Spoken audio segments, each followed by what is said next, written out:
Hey there, what's up? Recent years, China has been a hot topic, and so many people have intention to learn Chinese Mandarin. Maybe you have some friends who have tried to learn Chinese Mandarin, but how many of them are still learning? Or let's just say, how many of them are able to have daily conversations with Chinese speakers? Why is it so hard to master Chinese that many people just give up halfway? Today, I'm going to tell you 5 reasons that why you should never learn Chinese. And is there a better option other than learning Chinese? Even for me, as a native speaker, I'd say it's really hard to learn Chinese Mandarin. Here are 5 reasons that I think you should never learn Chinese. The first one, Chinese Mandarin has too many characters. Mandarin has more than 40,000 characters in total. Some even argue that it should be over 80,000. What's more, there are over 370,000 word families. Each of them consisted of 2 or more characters. How many years are you going to take to memorize all of them? Second, there could be several meanings in one character. Each of the Chinese characters has its own meanings, and combination with one or more could mean totally different things. For example, 间 means between or among, but with combination of other characters, it could mean time, space, and so on. And it pronounces differently as in the word 间谍, which means spy. Yes, same character could sound different. Here's another good example. 便宜 means cheap, while for just one word, 便, it means poops. And there are also Chinese idioms. I can tell you they are extremely hard to grasp. Most of the time, it's hard to guess the meaning of one idiom, even if you know every character. In this idiom, 不三不四, all the characters here are from the level 1 of HSK. Combining the meaning of each word, you'll get no 3, no 4. But actually it means dubious, shady, or unbecoming. 3. Mandarin has tones, which are making it harder to learn. Because you need to memorize tones while memorizing words. And as we just mentioned, one character can have different tones depending on its meaning. Many non-native speakers find it really hard to pronounce Mandarin words, and it can be confusing sometimes as well. I think the hardest one is the third tone. Third tone characters sound different with combination of 2 or more of it. For example, 你好. These are 2 third tone characters. But did you find that when combining the 2, 你 sounds more like second tone? Separately, we will pronounce them as 你 and 好. But because it's so hard to pronounce 2 third tone characters in a row, so the first one we will pronounce like the second tone.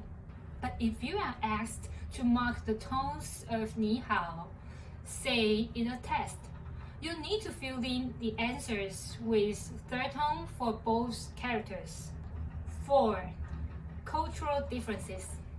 Chinese culture is very different from Western culture in many ways, and this will increase the difficulty of understanding Chinese. I'll just give you some examples. Chinese culture, let's just say, it's not a fan of specifics. I mean, when a Chinese says okay, he or she doesn't necessarily mean yes. When someone says 好, it could mean, well, I see, or we'll see. I think that's why the United States have difficulty settling down the agreement with China. Also, Chinese culture does not encourage people to speak out openly. Many of them feel uncomfortable or even impolite to bring out different opinions in front of others, especially to their superiors. So it is very common for Chinese people to remain quiet during a meeting and yet complain to someone else afterwards. Chinese culture is also likely to be opposite to Western culture in the way of defining good manners. Chinese people would say no thanks just to show their politeness and wait until they are asked more times to say yes. On the other hand, if they offer you something and keep asking you, do you want it? Please, let me help you. Don't be surprised. If you go to Chinese friend's house, you might be surprised or even feel a little bit uneasy with their over hospitality.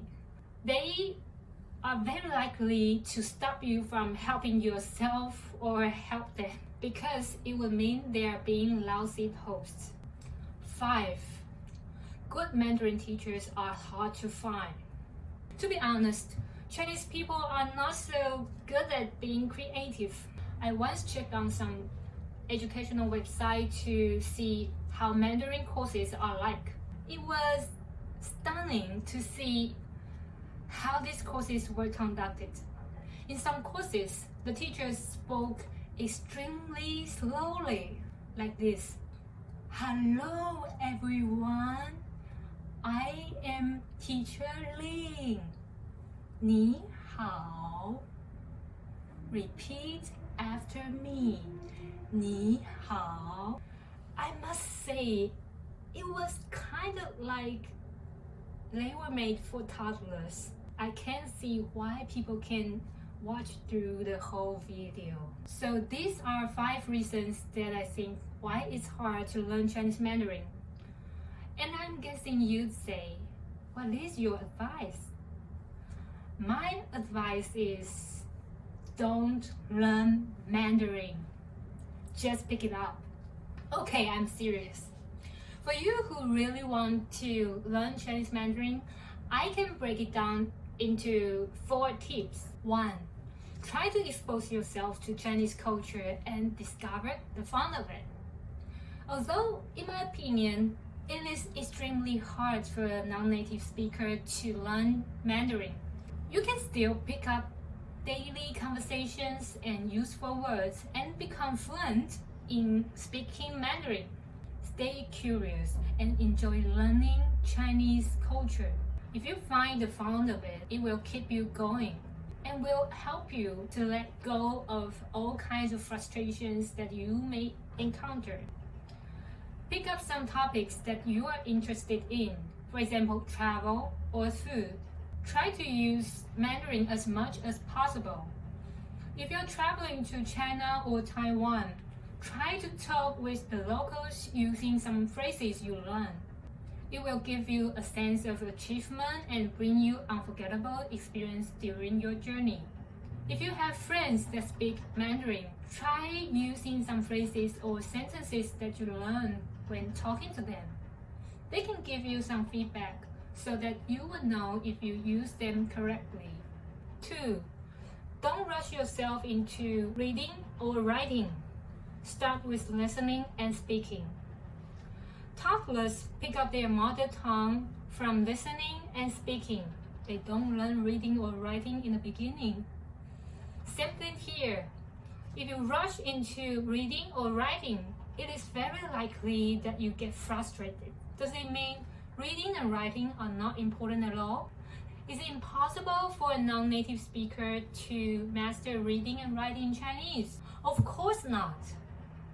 So the 3rd tip is take it easy on memorizing characters, words, and tones. You'll remember them if you see them or use them frequently enough. It's the same with English. You might say, what are you saying? There is no tone in English. But I'm telling you, there is. If I say it in this way, what are you saying? With the tone of the last word saying going up, you'll feel strange, right? Actually, some of the English textbooks teach tones as well. I know this because I've read them, but I'm guessing that you've never tried memorizing the tones in English, have you? What I'm saying is, if you have enough input of a language, you don't need to memorize these details, including tones and grammar. You just know. Although there are 40,000 characters in Chinese, you don't need to know all of them. Frequently used Chinese characters are only around 2,000 and compound words around 5,000. The numbers are not important. What I'm saying is you don't need all of them to be able to communicate with Chinese people. As long as you can have daily conversation in Chinese, you will get to know all the essential words in time. That's all for the tips. Wait, what'd you say? Oh right, the fourth tip. Actually, there's no fourth tip, except that you can subscribe our channel. We will make more videos about Chinese Mandarin and Chinese culture. And if you have any kinds of problems for learning Chinese or any good tips, please let me know down in the comments. Okay, that's a wrap. Thanks for watching. I'm Reina from Mandarin Max. See you next time.